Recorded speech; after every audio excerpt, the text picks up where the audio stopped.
اعوذ باللہ من الشیطان الرجیم بسم اللہ الرحمن الرحیم اللہم صلی علی محمد وآل محمد وعجل فرجہم۔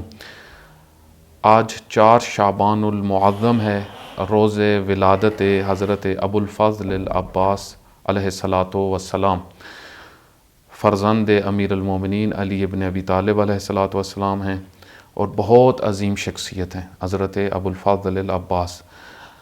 حضرت کے حوالے سے بہت سارے مطالب ہیں جو انشاءاللہ توفیق ہوئی تو عرض ہوں گے مختلف مناسبتوں سے، کیونکہ آج بہت بڑی مناسبت ہے اور حضرت کی ولادت کا دن ہے، تو کچھ مطالب میں حضرت کی شخصیت کے حوالے سے آپ کی خدمت میں عرض کرنا چاہوں گا، اور وہ مطالب کسی عالم کے نہیں ہیں بلکہ خود مکتب جعفریہ کے بانی امام صادق علیہ الصلاۃ والسلام سے جو معتبر سند کے ساتھ حضرت ابو الفضل العباس کی زیارت نقل ہوئی ہے، اس سے حضرت کی 4 خصوصیات جو امام صادق علیہ الصلاۃ والسلام نے بیان فرمائی ہیں وہ آپ کی خدمت میں مختصر سی تفسیر کے ساتھ عرض ہوں گی۔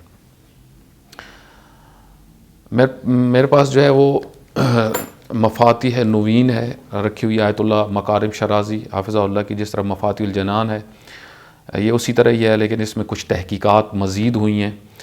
انہوں نے زیارت حضرت ابو الفضل عباس ابن علی علیہ الصلاۃ والسلام، جہاں پہ امام حسین علیہ الصلاۃ والسلام کی زیارتیں ہیں، اس کے آخر میں اس کو نقل کیا۔ فرماتے ہیں کہ کتاب کامل الزیارات میں سند معتبر کے ساتھ جو ہے وہ امام صادق علیہ الصلاۃ والسلام سے نقل ہوا ہے۔ کامل الزیارات ہماری معتبر کتب میں سے ہے، اس سے انہوں نے نقل کیا۔ یہاں پہ آغاز میں امام صادق علیہ الصلاۃ والسلام نے سلام اور درود سے شروع کیا، سلام اللہ وسلام ملائکتہ المقربین و انبیاءہ المرسلین و عبادہ الصالحین و جمیع الشہداء والصدیقین والزاکیات الطیبات فیما تقتضی و تروح۔ اب یہاں سے حضرت ابو الفضل العباس کو خطاب فرماتے ہیں کہ علیک یبن امیر المؤمنین، اشہد لک، میں گواہی دیتا ہوں اے امیر المومنین علی ابن ابی طالب علیہ الصلوۃ والسلام کے بیٹے ابو الفضل العباس، اشہد لک بالتسلیم، میں گواہی دیتا ہوں۔ دیکھیں، ہمیں روز ولادت جو ہم نے اس دن کو ہم احیاء کر رہے ہیں اور حضرت کے خوشی منا رہے ہیں، اس میں حضرت کی شخصیت سے ہم نے کچھ حاصل کرنا ہے، ٹھیک ہے؟ کیونکہ یہ اس طرح نہیں ہے جس طرح ہم عام روٹین میں سالگرہ مناتے ہیں جو ہمارے کلچر میں ہے، تو اس میں سیلیبریٹ کرتے ہیں نا۔ یہ جو ولادتیں اور شہادتیں منانا ہے مکتب کے اندر، یہ مکتبی ہونی چاہیے، یہ رسمی نہیں ہونی چاہیے۔ مکتبی کا معنی یہ ہے کہ ان کی سیرت اور ان کی شخصیت سے ہم کچھ حاصل کریں، اور خداوند متعال کی بارگاہ سے میں دعا کریں کہ خدایا ہمیں بھی حضرت ابو الفضل العباس کے نورانی وجود کی برکت سے کچھ عطا فرما، ان کی سیرت میں سے کچھ چیزیں ہمارے لیے قرار دے، تاکہ ہم بھی اپنے وقت کے امام اور مولا کے ساتھ وفا کر سکیں۔ اس میں پہلی چیز جو ہے اشہد لک، میں گواہی دیتا ہوں، پہلی چیز بالتسلیم، آپ مقام تسلیم پہ تھے۔ 2 والتصدیق، آپ مقام تصدیق پہ تھے۔ 3 والوفا، آپ مقام وفا پہ تھے۔ والنصیحہ، اور آپ اہل نصیحت تھے۔ یہ 4 خصوصیات ہیں۔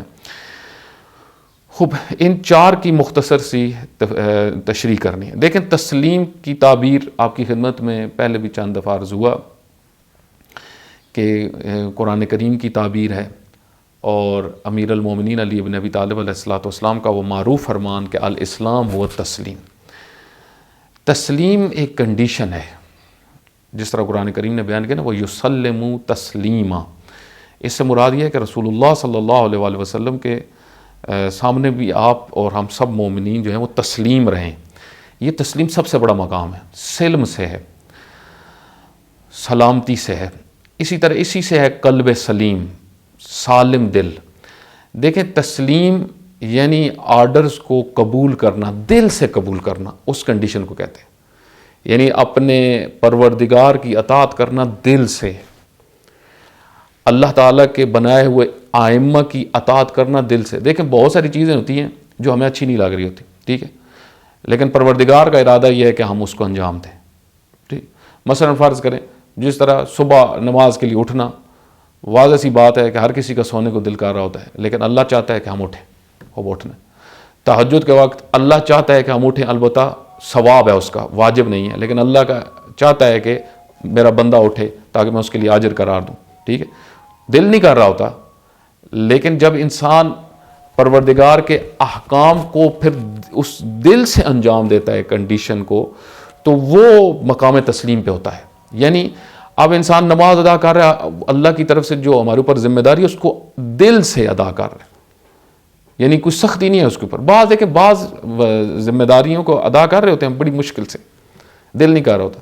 مثلا والدین کی، فرض کریں والدین کی خدمت اللہ تعالیٰ کا حکم ہے، تو بعض کا آپ دیکھیں آج ہماری سوسائٹی کے اندر جو اجباراً مجبوراً ایسے جیسے والدین کے ساتھ وہ ان کا جو رویہ وہ مجبوری والا رویہ۔ اسی طریقے سے آپ دیکھیں رشتہ داروں کے حقوق ہیں، بہت سارے لوگ مجبوراً رکھاؤ رکھتے ہیں، اللہ کے حکم کی وجہ سے نہیں، بلکہ یہ کہ لوگ ایسی باتیں کریں گے اگر ہم نے خدمت نہ کی۔ اسی طریقے سے آپ دیکھیں بہت ساری خواتین حتیٰ اگر فرض کریں مثال کے طور پر پردہ بھی اگر کرتی ہیں تو وہ اس وجہ سے میرا شوہر مجھ سے ناراض نہ ہو جائے، میرے والد مجھ سے ناراض نہ ہو جائیں۔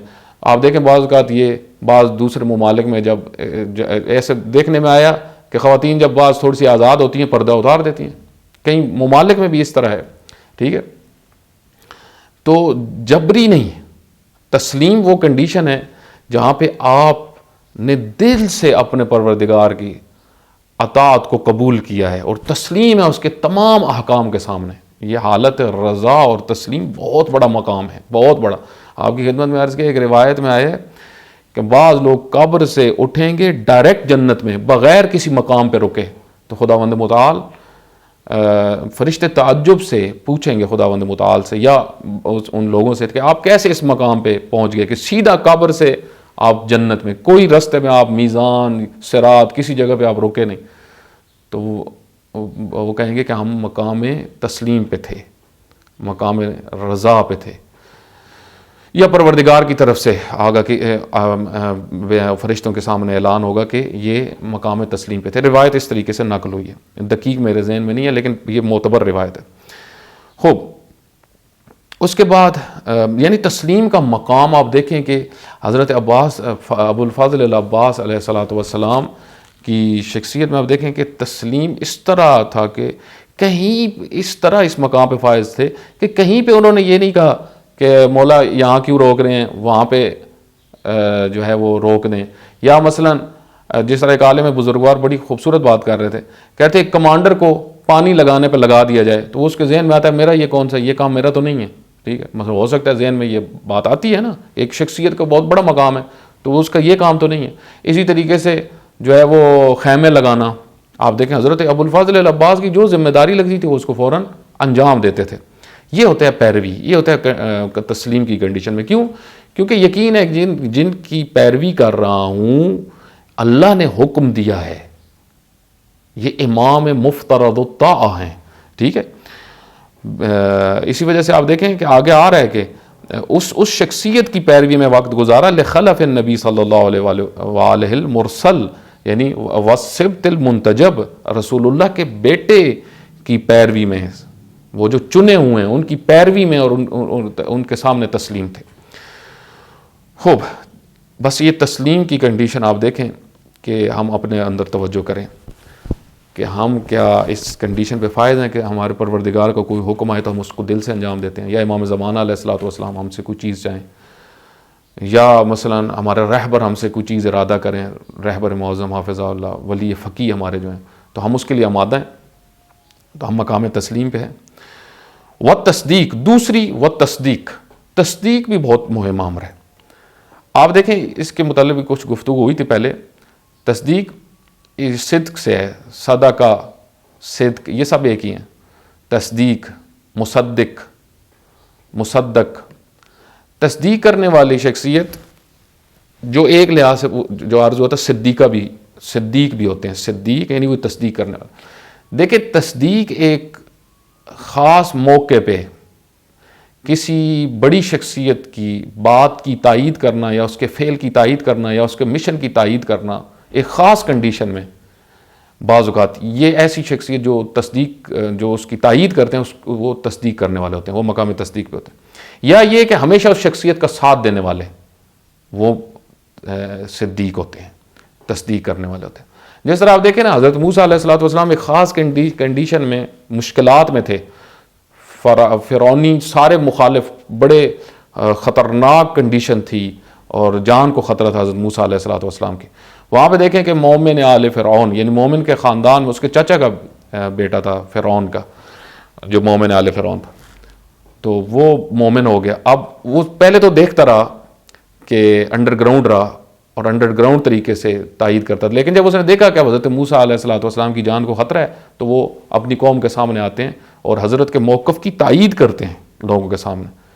اور اس کے بعد آپ دیکھیں تاریخوں میں ملتا ہے کہ ان کے ٹکڑے ٹکڑے کر دیے گئے، بعد میں ان کو قتل ہوئے نا وہ مومن آل فرعون.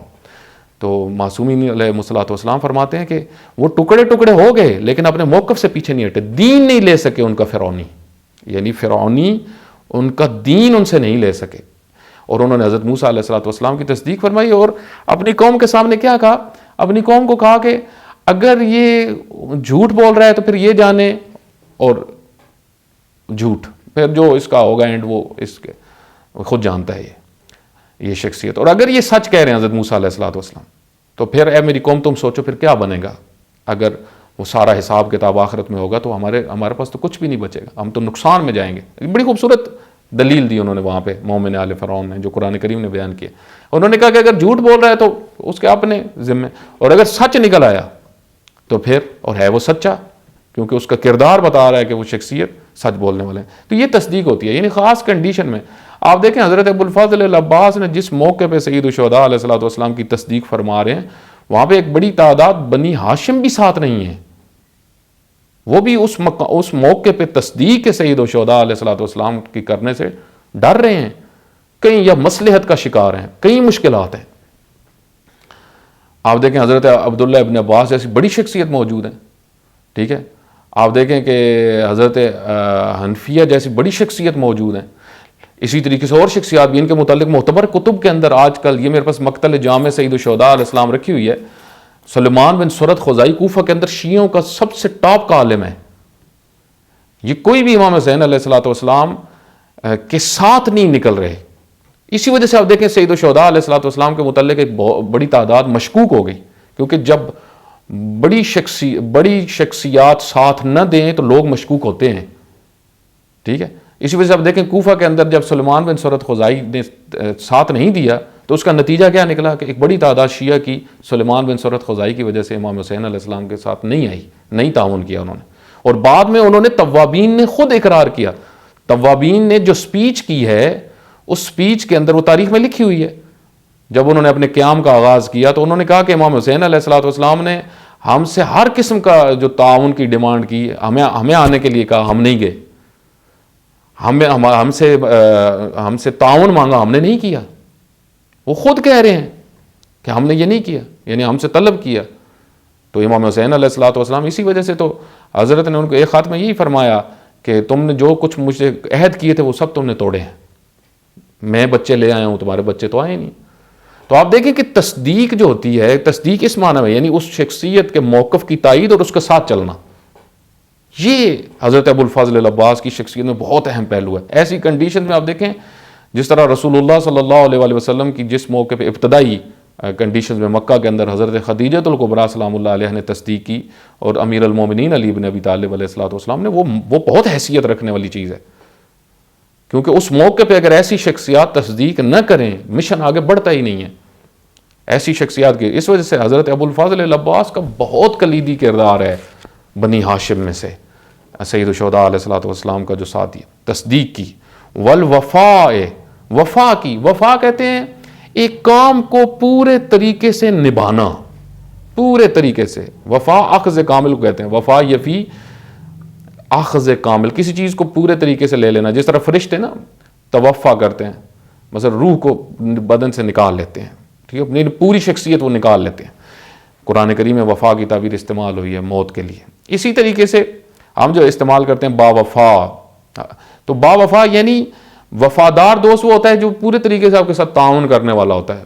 بے وفا کون ہوتا ہے؟ غدر. غدر وفا کے مقابلے میں غدر. غدر کہتے ہیں کام کو انکمپلیٹ کرنے والا، جو عہد کیا اس کو پورا نہیں کرتا، میں یہ کر دوں گا، وہ نہیں کیا، ہم ایسا کر دیں گے، نہیں کیا۔ آپ دیکھیں حضرت مسلم بن عقیل نے خط لکھا سید الشہداء علیہ الصلوۃ والسلام کو، کوفہ کے قریب ہی تھے، جب دیکھا کہ میرے ساتھ والے ساتھی ڈیتھ ہو گئی ہے دونوں کی، تو میں بھی بے ہوش، وہ بھی مشکل سے پہنچے پانی کے پاس، تو وہاں سے انہوں نے خط لکھا، کہا کہ مولا مجھے لگ رہا ہے کہ یہ جو میرا سفر ہے نا کوئی مناسب نہیں ہے، یہ ہمارے ساتھ ہوا ہے، تو اب آپ بتائیں کہ ہم آگے میری ذمہ داری کیا ہے؟ تو حضرت نے فرمایا اپنے کام کو آگے بڑھائیں، ٹھیک ہے، اور پیچھے نہ ہٹیں۔ تو اب دیکھیں پھر اس کو آگے لے کے چلتے ہیں۔